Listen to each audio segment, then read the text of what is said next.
Boa tarde, meus amores. Hoje é sexta-feira. A gente vai encerrar nossa semaninha de revisões, fazendo a revisão do nosso livro, o último que falta, que é História. Já fizemos de português, matemática, ciências, geografia e hoje História. Os temas que a gente tem abordado, que o livro tem abordado para a gente nesses primeiros meses da nossa aula, o primeiro teminha que a gente teve foi o município, né? Os municípios. E o que é o município? O município, ele é a menor divisão política, né? Com governo próprio. Por que ele é a menor divisão política com governo próprio? Porque existe o país, que é o país onde a gente mora, é o Brasil. Existe a cidade que a gente pertence, que é Rio de Janeiro. E aí nós estamos aqui, estamos em Niterói, que é um município que faz parte do Rio de Janeiro, faz parte do Brasil. Mas no nosso município de Niterói, nós temos prefeitos, temos vereadores que criam as leis, né? E fazem valer as leis dentro do município onde a gente mora, no nosso caso, Niterói, né? Então a gente falou também sobre as diferenças que a gente vê na cidade e no campo, né? Por que será que as pessoas do campo vêm para a cidade? Porque muitas coisas que nós temos na cidade, no campo não tem, ou é difícil o acesso, né? Às vezes as pessoas precisam de medicamentos, precisam de hospitais, né? Às vezes precisam de coisas que não consegue-se fácil no campo, mas também tem o porém que nós que moramos na cidade também precisamos das pessoas que moram no campo. Porque o que acontece no campo? Eles plantam, eles fazem plantações, eles cuidam dos animais, eles criam animais. Então a gente, para se alimentar, precisa de quem? Das pessoas que trabalham no campo. Todo o material que é tirado do campo é mandado para as indústrias, né? Os materiais industrializados, no caso leite, aí vem pra gente em caixinha, né? Vem leite em pó. Mas antes precisou lá da vaquinha lá do sítio, lá no campo. Por quê? Porque a gente precisa da matéria-prima que tem lá no campo para fazer as coisas pra gente aqui na cidade. E do campo também as pessoas às vezes vêm para a cidade para estudar, procurando escolas melhores, né, universidades. Então essas são algumas diferenças que a gente pode perceber do campo para a cidade.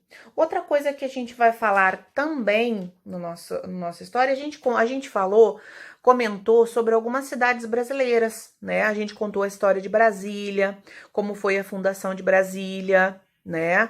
Como foi a criação. A gente conversou sobre isso também, que Brasília não era uma cidade que estava lá. Ela foi completamente planejada. Tudo que tem em Brasília foi planejado. A natureza não fez nada do que tinha lá. Tudo que tem lá foi o homem quem criou. A cidade foi completamente planejada. E aí, a gente vai falar também um pouquinho sobre o que é cultura. Quem lembra o que é cultura? A gente conversou sobre o que é cultura.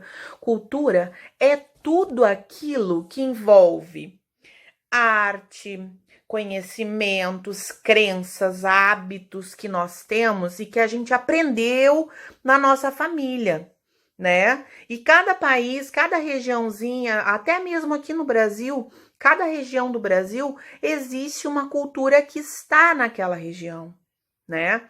Então a cultura é tudo aquilo que a gente aprende no ambiente em que a gente está.